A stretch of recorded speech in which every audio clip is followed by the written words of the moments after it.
Bonjour à tous et bienvenue sur le Tuto Vaillant pour cette nouvelle vidéo. Aujourd'hui, bon, vous ne le voyez pas puisqu'il est effacé, mais c'est Ford et vous l'avez compris parce qu'on est devant cette magnifique Focus ST. Avant toute chose, je vous invite à vous abonner, à liker et à partager et je vous laisse sur l'essai et la présentation de la Focus ST MK3. On se retrouve pour présenter l'extérieur de cette Focus ST et la propriétaire nous accompagne derrière la caméra pour ajouter les précisions nécessaires de tout ce que j'aurais pu oublier de mentionner ou toutes les petites touches qu'il pourrait y avoir sur la voiture. On va commencer par la face avant que je trouve très féline. En fait, ça fait un petit peu agressive et en même temps un peu animale dans le sens où elle a une expression un peu comme certaines voitures qui ont des phares qui font penser un peu à un regard. Cette voiture a vraiment cet aspect-là. Alors le design, on peut facilement le dater de l'époque 2010. C'est la génération en MK3 et en phase 1 de la Focus. Donc voilà, ça correspond bien à cette époque. Et on verra après que la différence avec la phase 2 est assez notable.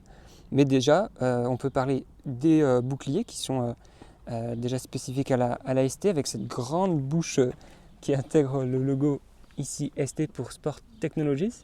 Et puis donc ces détails noirs qui ressortent très bien avec le orange tangerine de la Focus. Et ça vraiment, je trouve que c'est un beau combo.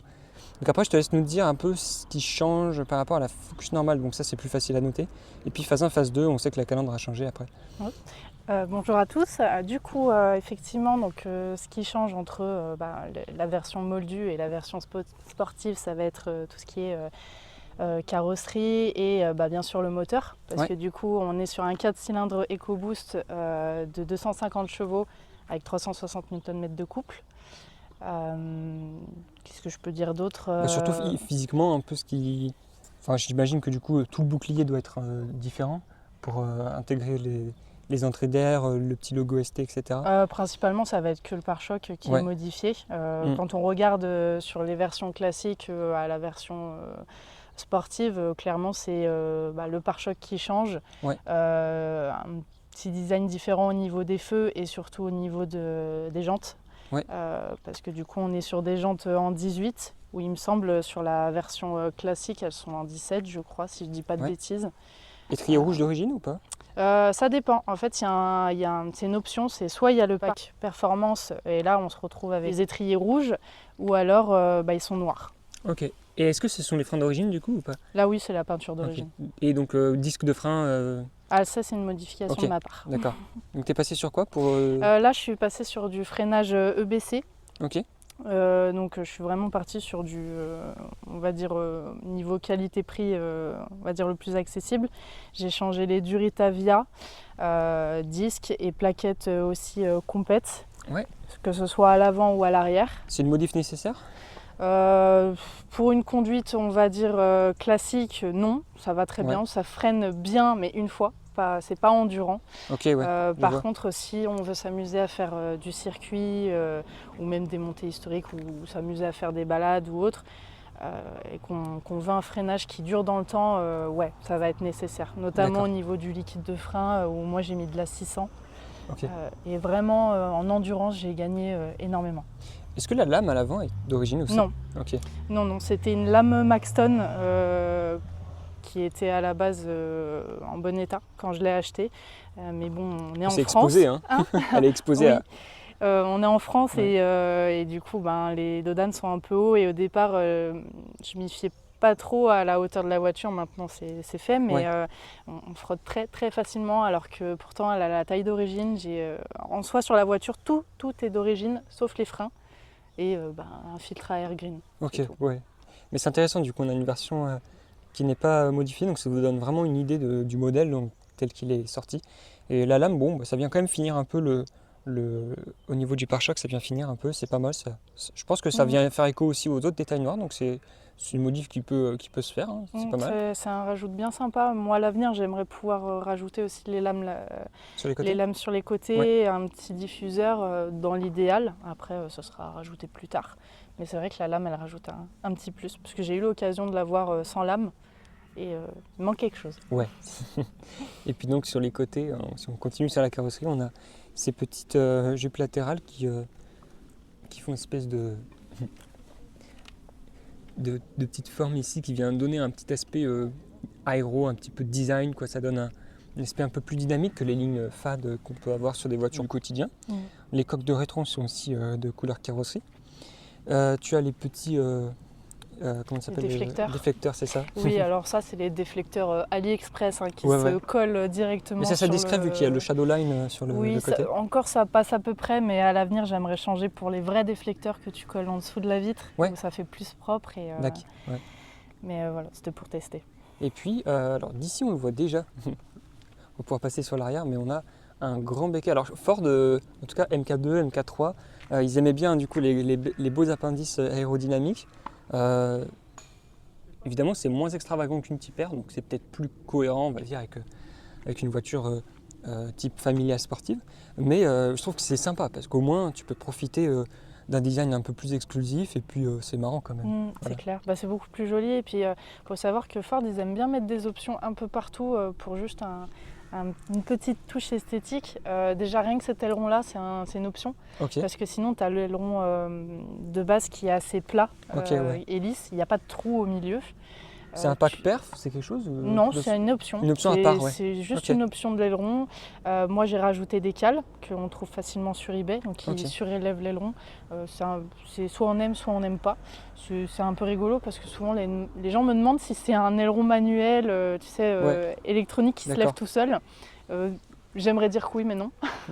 Ce qui est marrant, tu vois, c'est que là, si tu refilmes comme ça, cette partie ici, entre les clignotants et le phare au-dessus, c'est vraiment Fiesta MK7, tu vois. Oui. C'est marrant, ça ressemble. Petit air de famille. Et dis-toi que d'une version à une autre, les feux sont pas les mêmes. Oui. Sur les faces, sur les feux avant, tu as déjà 3 options à lui tout seul. Déjà juste sur les couleurs, tu as 2 options. Tu as soit l'intérieur blanc ou l'intérieur noir comme j'ai moi.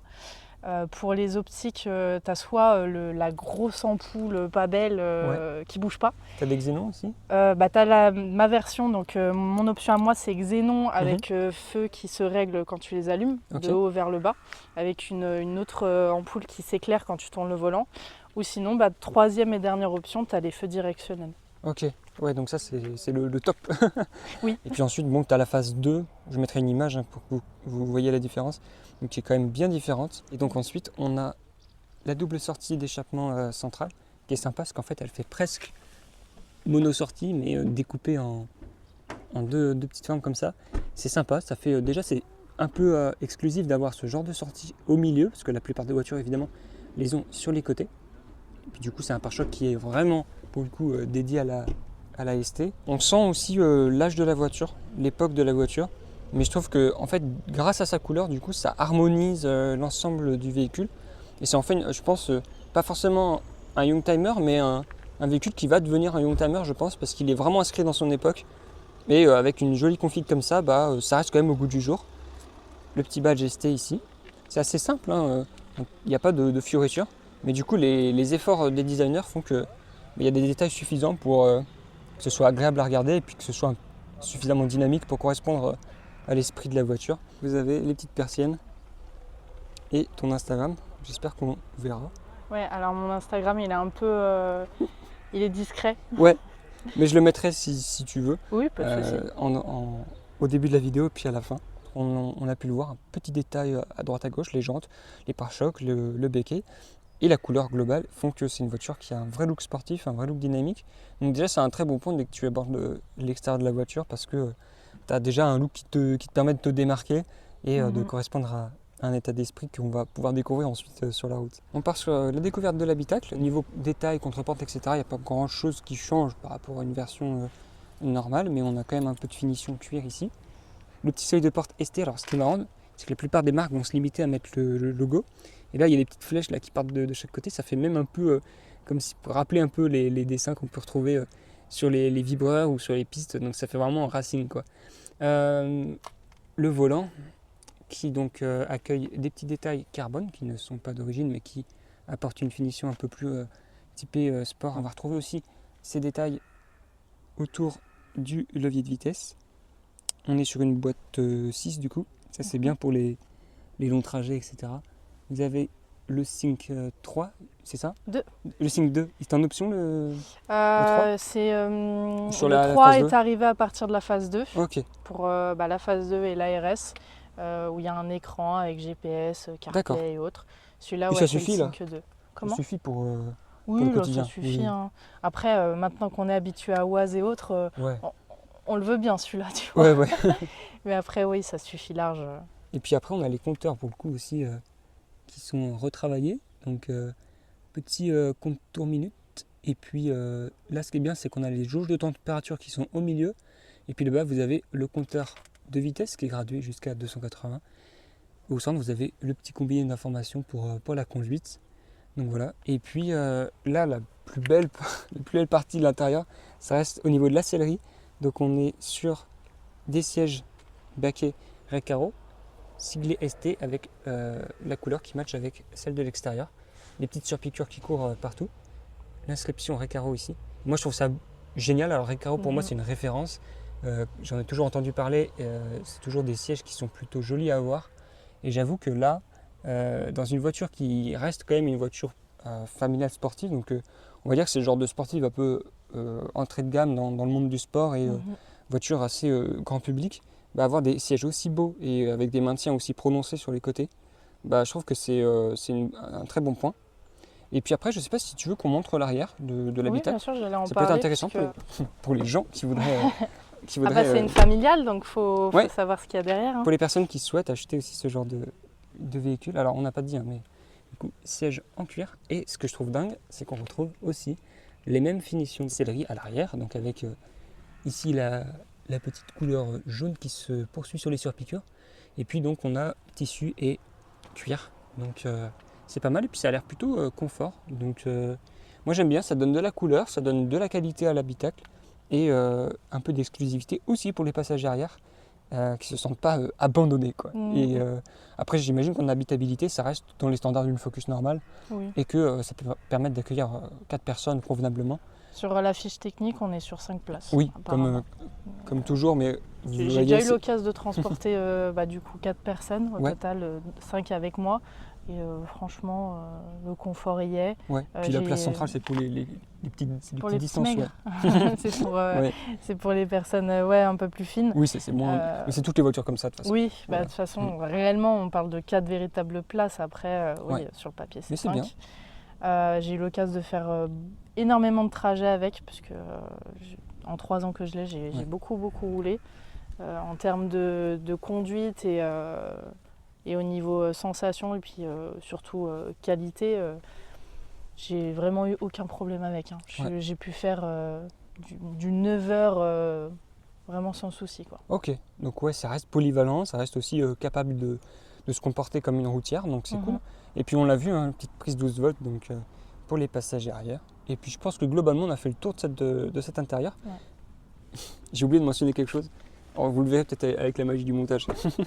Mais on a aussi les petits manomètres.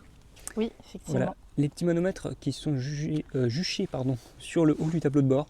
Et donc, on a les températures, la pression de turbo et la pression d'huile. Donc ça, c'est cool. Et franchement, ça donne un aspect plutôt racing et un peu mythique aussi à l'habitacle, il faut le dire. Il ne faut pas se priver de ce genre de détails.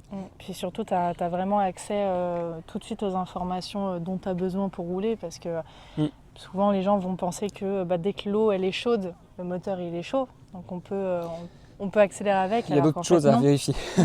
Alors qu'en fait non, c'est vraiment pas ça qu'il faut vérifier. Il faut prendre en compte plein d'autres choses aussi avant de commencer à jouer avec. Il y a un autre petit truc, c'est marrant, que j'aime bien montrer sur ma voiture, c'est que tu peux voir sur le côté de la porte, tu as des protections de porte en fait qui sont manuelles et qui se rétractent quand tu fermes la porte. Tu vas le voir là par exemple. Allez, ferme-toi. Ouais, c'est pas mal. Et pareil pour l'arrière. C'est bien vu, c'est bien pensé. Des petits détails qui comptent parce que du coup ça peut permettre de protéger la carrosserie si jamais il y a un petit impact ou un muret ou quelque chose qui est proche de votre voiture. C'est ça. En général, je dis que c'est une option qui devrait être mise sur les voitures des autres que les nôtres, mais bon, c'est un petit détail un peu cool. On a le coffre ici avec un haillon qui va jusqu'à Saturne. Il permet d'avoir une belle ouverture.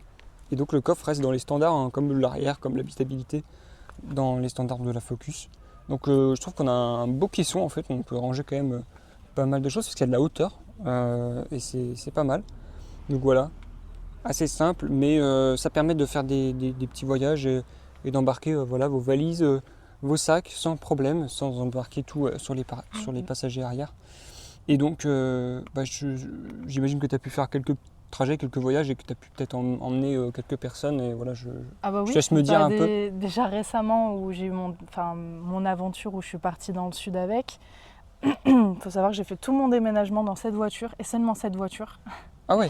Donc, donc elle a été remplie de cartons. Et c'est même pas un break en plus. Non, et c'est pas un break, elle a été remplie de cartons. Du coup, j'avais baissé les sièges arrière, donc pour que ça soit vraiment plat. Et pour le coup, j'ai dû rentrer bien une dizaine de cartons déjà sur toute la plage arrière. Donc vraiment, c'est du Tetris. Et à l'arrière, j'ai pu pas mal rentrer de choses, des vêtements, ce genre de choses. C'est la Focus ST déménage. Ah non, mais vraiment.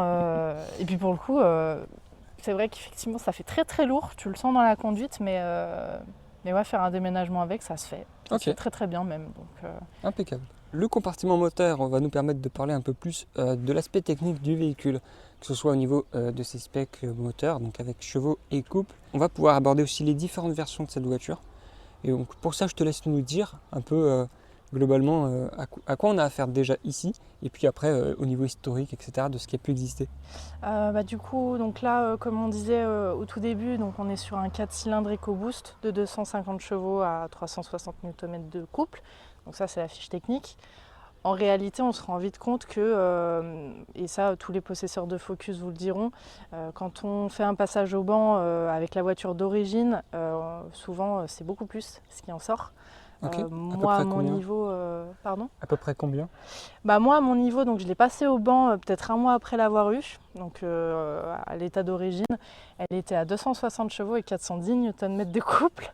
Ça fait beaucoup plus que l'origine. C'est incroyable. Alors qu'elle n'a pas été stagée ou quoi que ce soit. La voiture était chez Ford Berlin, elle n'a pas bougé de chez Ford Berlin. Elle vient d'Allemagne du coup ? Ouais, elle est d'Allemagne, un port Allemagne. Officieusement, je suis la première main. Si on omet le fait qu'elle est restée en concession tout le long. Ah ouais, d'accord, donc c'est marrant, c'est un exemplaire de concession. Ok. Donc voilà, après au niveau, c'est un moteur qui est partagé avec pas mal d'autres modèles, dont des Mondeo, des Puma, des Kuga. Ok. Qui ont eu des cartes plus lissées ? Oui, voilà. Clairement celle-là c'est celle qui a la carte la plus lourde, je crois, de mémoire. En dehors de Ford, du coup, il y a aussi des... En dehors de Ford, il y a eu un petit truc, donc forcément la réputation est plus à faire, le partenariat avec Ken Block, paix à son âme aujourd'hui.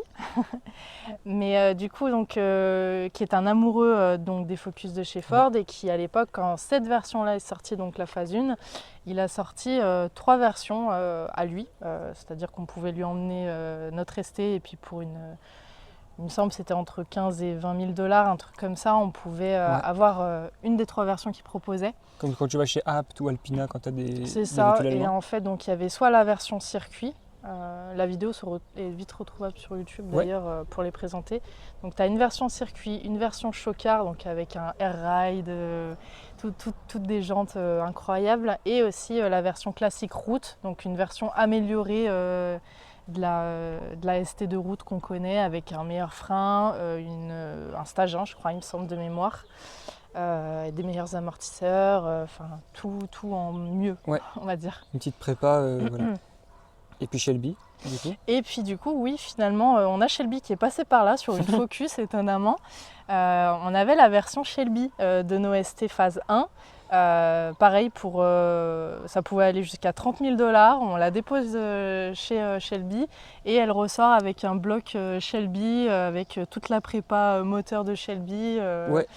Au niveau des chevaux, au niveau des chevaux, ils sont assez vagues sur le sujet. C'est soit on se retrouve à 400 ou déjà les rumeurs disent qu'on est à peu près à une trentaine d'exemplaires en Amérique, donc ultra rare. Mais ouais, voilà. Alors, je vois un autocollant Drift Shop. Et si tu t'approches, tu vois une petite couleur verte donc, au niveau du filtre. Oui. Voilà, je te laisse nous dire vite fait un peu ce que tu as pu faire. Alors moi, ce que j'ai pu faire, donc faut savoir que la voiture, je l'ai eue complètement d'origine. Ce qui a été fait dessus, donc filtre à air green. J'ai fait les freins aussi, donc les freins EBC avec du Ritavia liquide compète en 600, avec les plaquettes aussi jaunes. Pas parce que la couleur de la voiture, évidemment. Et puis j'ai fait une reprog flex. J'ai pas fait de stage parce que je trouvais que pour ces chevaux ça suffisait très bien. Ouais, J'avais pas besoin de plus et je voulais rester un minimum dans la légalité, on va dire. T'es passé du coup, tu peux rouler à l'éthanol du coup? Autant à l'éthanol qu'à l'essence, au 98, bon, 95. Et puis franchement, elle le tolère très très bien. Faut juste bien faire attention, changer les bougies, les bobines avant, faire une vidange. Au niveau de l'huile aussi, je suis sur une huile Motul 300V. C'est ce qu'on a vu dans le coffre là? Oui, c'était la bouteille en métal. Alors il y a deux écoles, c'est soit les personnes qui en mettent ou pas, ou qui en mettent que pour faire du circuit. Moi, j'en mets pour toutes circonstances et puis j'ai jamais eu de soucis avec. L'intérieur du moteur va très très bien pour avoir vu et avoir mis une petite caméra. Tout est clean. Ok. Donc je suis assez contente. C'est une voiture qui a eu un passé plutôt calme du coup en concession? Oui, avant que je l'achète, oui. Parce que j'ai pu faire du circuit avec. Ok, c'est cool, ça c'est bien, ça donne des précisions aussi sur le potentiel réel de la voiture. Oui, alors j'ai fait un tout petit circuit qui est le circuit du paddock à Saint-Étienne, donc un circuit de 2 km qui est vraiment petit avec des petites courbes. Je trouve que pour une première fois en circuit, c'est vraiment sympa pour découvrir sa voiture, voir le comportement qu'elle a. Et puis surtout, à cette époque-là, j'avais pas les freins sport. Donc j'ai pu voir les freins d'origine, ce que ça donnait. Et effectivement, d'origine, c'est vraiment pas fait pour ça. On va pas se le mentir, évidemment. Vous peut-être parler aussi des autres points vérifiés et importants à noter sur oui, quand on achète la voiture, à l'entretien. Juste petite précision, au niveau de l'huile que j'avais mis l'huile sport pour ce circuit. Et elle n'a pas chauffé une seconde. Enfin, franchement, très très contente de cette huile. Et au niveau des défauts, parce que forcément elle n'est pas parfaite, j'aimerais bien, mais les défauts qu'on peut retrouver sur ce modèle-là, ça va être le radiateur. Le radiateur il corrode, donc il fuit. C'est un point à voir absolument quand on va acheter une Focus ST. Moi, elle me l'a fait au bout d'un an, mais je l'avais vu. J'avais vu qu'il commençait à s'abîmer, donc j'avais un petit peu prévu le truc. Souvent ça va être le vase du liquide de refroidissement qui va où ça va suinter au niveau du bouchon. Il y aura une moins bonne comment je peux dire ça étanchéité. Voilà, exactement. Donc à ce niveau-là, on a ça comme problème. On a la dome valve d'origine qui est en plastique. Alors pour de l'origine, si on ne touche pas, qu'on ne reproque pas, ça va bien. Mais par contre, si on fait un stage 1, elle explose. D'accord, donc ça a remplacé, amélioré avec le reste. C'est ça. Et d'ailleurs, ça je ne l'ai pas dit, c'est la dome valve, je l'ai changée pour une Turbo Smart, donc c'est une marque connue de chez Ford, dont les utilisateurs de Focus. C'est accessoire un peu répandu. Donc Turbo Smart, c'est une interne, donc on n'entend pas le pchit habituel, juste c'est une interne. Ça m'allait très très bien. J'imagine qu'avec le cône, peut-être, tu as plus de bruit d'admission, ça peut... Un petit peu. Un petit peu. Déjà, c'est un cône d'origine. D'origine, c'est un cône, donc il n'y a pas eu de modif. Il y en a beaucoup qui mettent le cône KN, qui est super joli. J'ai voulu le mettre, mais bon, il est un peu cher. 200 balles, le cône plus toute l'installation, mais ça reste joli. D'accord. Alors, on se retrouve à bord de la Focus pour l'essai routier. Donc je te remercie pour ta confiance et l'opportunité de découvrir cette voiture à son volant. Avec plaisir.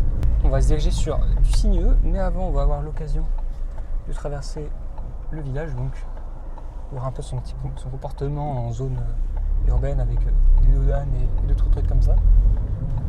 La position de conduite est marrante parce qu'on est vraiment engoncé dans des baquets qui sont assez profonds et qui maintiennent très très bien. Je peux vous dire que je risque pas de bouger. Et puis à la prise en main, c'est vraiment très simple. Ça reste une voiture qui peut être conduite au quotidien. Le gabarit, il faut le prendre, mais... le gabarit se prend assez facilement. Et puis la conduite, elle est vraiment... pour le coup, elle est assistée parce que tu as la direction... Tu as l'assistance à la direction, tu as aussi l'assistance au démarrage. C'est-à-dire que quand tu débreaks, tu passes la une, elle augmente volontairement le régime moteur pour t'aider à pas caler. Donc ça c'est hyper agréable aussi, il y a vraiment pas mal de choses pour la conduite. Il faudra juste bien que tu te méfies sur les dodanes parce que ça frotte facilement au niveau de la lame. En tout cas, les baquets sont bien sport. mais je trouve pas ça non plus inconfortable. Bon, faut dire qu'ils sont bien épais. Le cuir, c'est quand même un matériau qui est relativement confortable en général. Puis là, on peut repartir à bas régime en deuxième. Il n'y a pas de problème. Hein, c'est l'avantage aussi généralement des Ford qu'elles ont des moteurs qui proposent du couple un peu à tous les régimes. Donc c'est très souple et très agréable. Et là, franchement, quand je la conduis comme ça, en fait, je ne pourrais pas forcément deviner que c'est une voiture de sport parce que, à part que la suspension est un peu plus raide qu'une voiture normale, ça se conduit tellement facilement que, comme tu le disais, tu peux faire des bornes, tu peux rouler tous les jours. C'est ton daily du coup ? Pour l'instant, oui. Ouais. Avant, ça ne l'était pas parce que, comme on en discutait tout à l'heure, et puis ça sera visible sur mon Instagram, j'avais une Saxo pour tous les jours et j'avais une Ford Prop qui était ma toute première de collection à l'époque. Donc j'ai dû me séparer à contre-cœur. Et après, comme je suis partie dans le sud, il fallait des moyens assez rapides. Du coup, j'ai vendu toutes mes voitures et j'ai gardé la ST parce que c'était le meilleur compromis. Oui, je pense. Oui. Et donc, pour l'instant, ouais, c'est mon daily. À terme, j'aimerais avoir une petite voiture de tous les jours. En termes de consommation, en général, on est à peu près à combien ? Et là, tu peux le voir sur le tableau de bord. Okay. Donc là, tu as au milieu combien de kilomètres il te reste à faire. Donc là, tu as 452. En moyenne, je suis à 11 litres 8. Ça, c'est parce que je roule un peu fort ces derniers temps avec. Mais sinon. Là, je suis à 80. Je suis à 6 litres. 6, 7 litres à peu près. Tu as la consommation instantanée en fait. Consommation instantanée, là, si je me mets tranquillement, je suis entre 6 et 7, entre 5 et 7, on va dire à peu près. Donc, ça reste quand même raisonnable. C'est très raisonnable. T'es à l'éthanol là actuellement ? Oui, là actuellement, je suis en plein à l'éthanol. Ok. Mais clairement, pour avoir fait un plein au 98, 95 et à l'éthanol, elle a tellement bien reprogrammé que je vois aucune différence. Ok. Tu vois la direction, rien que dans le petit virage là, tu sens qu'elle est plus lourde qu'une voiture normale. Oui, alors donc, c'est pas mal. Ouais. Comme j'ai un ami qui a la phase 2 de comme la mienne, on a pu s'amuser à faire des essais et on s'est rendu compte que la mienne, elle a la direction qui est beaucoup plus lourde, qui est plus dure aussi, contrairement à la sienne. C'est d'origine ou c'est comme ça. Moi, ça me plaît bien. Plus c'est lourd et plus je trouve c'est précis. Ouais. Après, c'est ma conduite personnelle. Si, c'est bien pour les conduites sportives, c'est quand même un peu plus adapté. Ouais. C'est plus confortable. Et puis, tu as plus de ressenti de direction. C'est pas trop souple et trop flou. Quoi. Puis là, tu vois la pression aussi. Ouais, ça motrice quand même bien. Ouais, tu sens la puissance, elle t'arrive d'un coup. Ouais. Je pense que ça peut être lié évidemment à la présence du turbo. Et du coup, la charge du turbo, en fait, normalement, en conduite classique, il commence à charger à 2000 tours. Ouais. Et si tu veux vraiment l'optimiser au max du max, il faut que tu le charges aux alentours des 2005-3000. Voire 3000 si tu as vraiment envie de charger au max de Par contre, tu sens la puissance. En fait, c'est impressionnant. Tu vois, j'ai testé la Hyundai i30 Fastback il n'y a pas si longtemps. Ça marche bien aussi. Mais là, je trouve que c'est plus violent. Il y a une sorte de violence un peu dans l'accélération. Tu sens qu'elle a du punch et elle a envie d'y aller. Quoi, hein. C'est pas mal du tout. Et puis, tu sens... moi, j'ai tout de suite senti le train avant. Qui cherche la route, ouais. Ouais, il travaille. Ça, apparemment, sur la phase 2, ça a été corrigé. Elle cherche beaucoup moins la route. Et là, on va avoir un peu de sinueux pour exploiter un petit peu les capacités en dynamique en virage de la voiture. Donc, c'est l'occasion de voir aussi comment se comporte le châssis. Ford, en général, j'ai plutôt des bons retours sur les châssis. De très bons retours. Des châssis très joueurs, mais très très bons pour le coup. On a un peu de sonorité quand même si la ligne est d'origine. Après, les moteurs turbo, c'est souvent un peu plus gommé que les aquos. Et ouais, la direction est bien dure, du coup, ça fait vraiment écho à la sportivité de la voiture.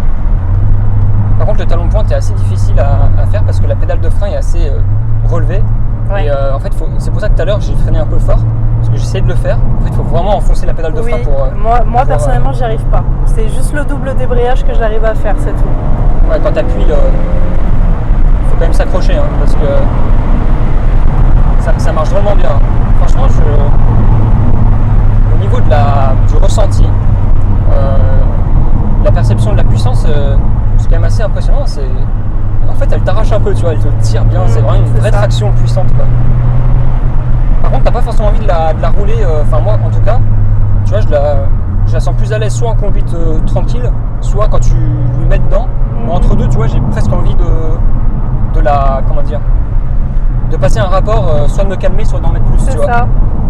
Elle est polyvalente en fait. Si tu as envie de rouler tranquille, tu peux. Si tu as envie de t'amuser avec, tu peux. C'est ça qui est cool en fait.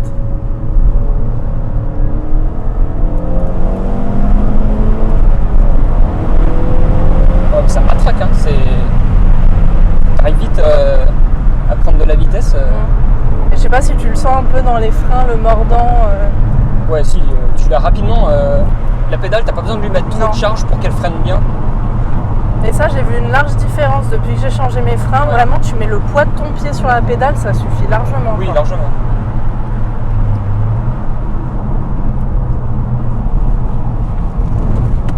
Là, j'y vais tranquille dans les virages pour voir un peu. Oh, mais vas-y, teste. Mais c'est là. En fait, tu l'as à disposition immédiatement. T'as pas besoin d'attendre. Il n'y a pas de lag en fait de puissance. Et ça, je trouve que c'est vachement honorable. La cartographie est assez sympa quand même. Tu sens la polyvalence parce que ça reste confortable malgré tout.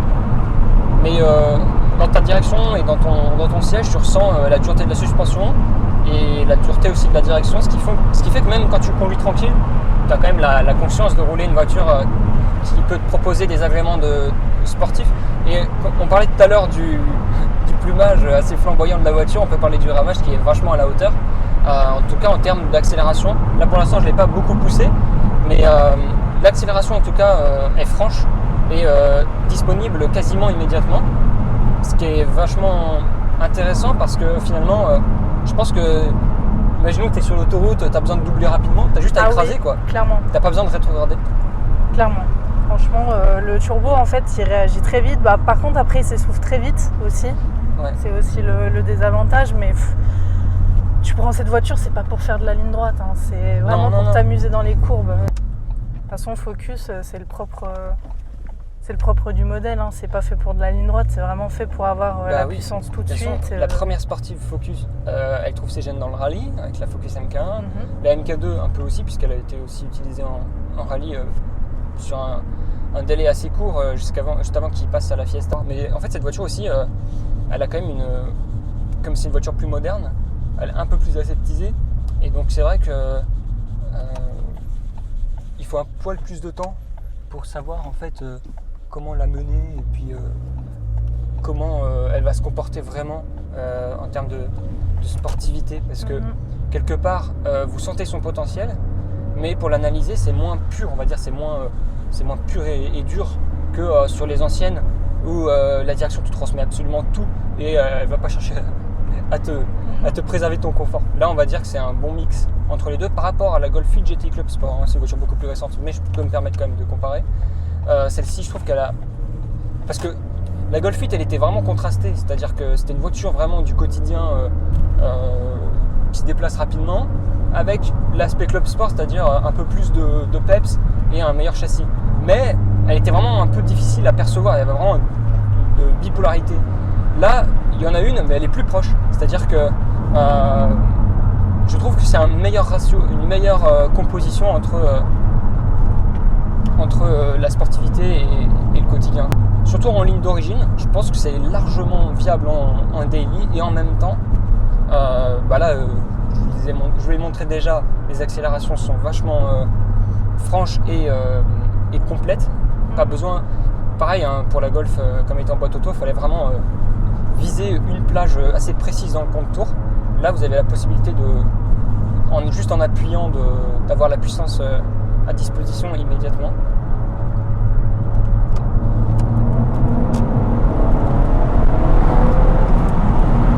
Franchement, pour dépasser, c'est plus que suffisant.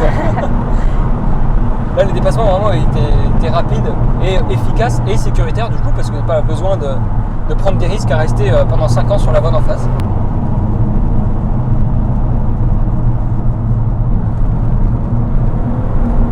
J'essaie d'étudier un peu plus l'inscription du train avant.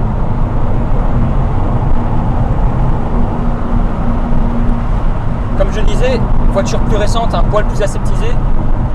Il faut un petit peu de temps pour essayer de percevoir vraiment les réactions des trains roulants. Là, je sais que normalement ici, hop, le train arrière, je le sens pas trop. Donc, ça veut certainement dire qu'il fait son job et qu'il n'est pas particulièrement piégeur.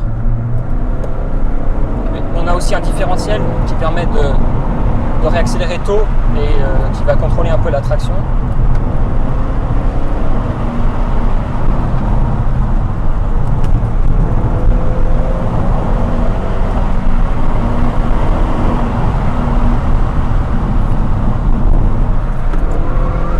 Voilà, là on a atteint la limite de l'adhérence. Je n'ai pas envie de te secouer. Non, t'inquiète, vas-y. Et c'est pas mal. Après, c'est vrai que le train cherche un petit peu la route, donc il faut bien tenir le volant aussi. Mais le volant, il s'agrippe bien.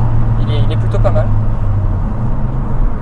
C'est vrai que l'arrière, je ne l'ai pas trop senti, donc à mon avis, il fait plutôt le job, en tout cas par rapport au rythme que je lui mets actuellement. Bah après, tu as une conduite qui est très souple. Donc l'arrière il bougera pas. Par contre, si tu commences à avoir une conduite avec des mains qui sont plus franches, si tu veux, où tu vas avoir tendance à mettre un bon coup de volant, là l'arrière tu vas le sentir bouger. Il faut préciser, parce que si vous achetez cette voiture et que vous perdez l'arrière, je peux pas sur ma faute. Non, c'est comme je disais, toi tu le remarques bien, tu as une conduite hyper souple dans le virage, il faut tenir le volant. Oui. Et puis tu le sens de toute façon dans le châssis. Mais en vrai c'est fou, c'est tellement souple, là je le conduis tranquille. C'est très polyvalent et je trouve qu'il y a plus de proximité entre cette puissance du coup ultra disponible et en même temps un confort. Si je lâche les gages, je me retrouve dans une voiture à peu près normale qui peut avoir des prétentions de voiture du quotidien, quoi. Et puis tu as le régulateur aussi. Ouais. Petites options en fait pour les longs trajets aussi. En tout cas, c'est une voiture qui est très appréciable.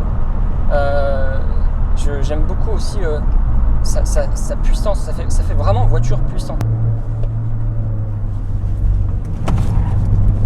Ah mais ouais, il enroule. Alors, je sais pas si j'ai fait vraiment. Elle est pas partie totalement là, non, mais tu sens qu'elle te prévient quand même. Ouais, je vois. Je pense que là, elle s'est un peu affaissée sur le côté. Et en fait, c'est vachement... c'est pas trop surprenant. Puis t'as la caméra de recul, si besoin, qui est bien pratique. Et ça braque plutôt bien, honnêtement. Moi, je trouve que je suis pas choqué plus que ça. C'est très court. Ouais. Pour te dire, elle braque plus court que la RS de Geoffrey. Ouais. Ah ouais. Léger, mais plus court. Ah ouais, je vois. T'es la première qui m'autorise à faire ça. Alors je sais pas si c'était sur route fermée parce que ici c'est une voie sans issue vraiment vide. Donc voilà. T'es la première qui me permet de faire partir l'arrière. Donc déjà merci de ta confiance parce que c'est pas rien.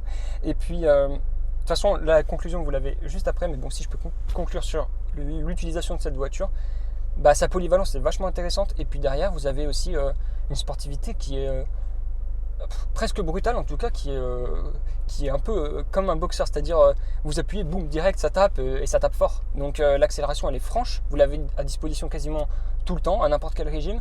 Il y a forcément une plage qui est plus intéressante qu'une autre, mais ce qui est intéressant c'est que vous n'avez pas forcément besoin de rétrograder pour avoir une puissance à la hauteur de vos attentes.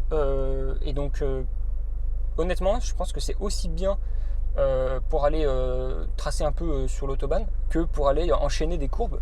C'est là où elle sera le plus intéressant parce que on l'a vu, l'arrière a décroché, mais je l'ai trouvé intéressant parce que du coup il a aussi lui une identité. C'est pas un arrière absolument abandonné qui au premier décrochage va partir pour doubler l'avant. Donc moi j'ai trouvé ça intéressant et puis n'empêche, alors là vous savez, la voiture je l'ai 10 minutes, j'ai pas forcément la possibilité de la pousser dans ses retranchements, mais je pense que c'est une voiture qui dans les virages peut être étonnante parce que finalement elle est quand même grosse. Tu peux me rappeler son poids ? Son poids, là comme ça, je n'ai plus de tête, mais une tonne 4, une tonne 3, je crois. Une tonne 4, franchement, tu ne sens pas partir d'une voiture du quotidien avec des gros sièges en cuir. Je pense que ça, si vous les enlevez, vous gagnez vachement du poids.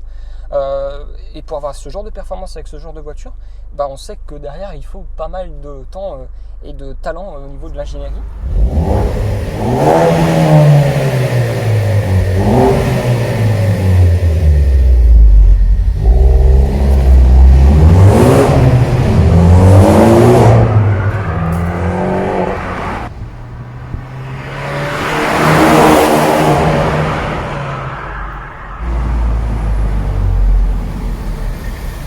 On se retrouve pour conclure cette vidéo. Donc déjà, je tiens à remercier la propriétaire du jour donc pour sa confiance et sa sympathie. Donc l'opportunité de vous présenter cette voiture, de la découvrir et puis de me faire une idée aussi de ce que ça donne sur la route. Donc déjà, je te remercie. Je vous remercie vous aussi. N'hésitez pas à mettre votre petit commentaire pour donner votre avis sur la vidéo. Moi, je vous laisse vous abonner, liker et partager au plus grand nombre de passionnés. Et je vous laisse avec la suite des vidéos. Et surtout, portez-vous bien.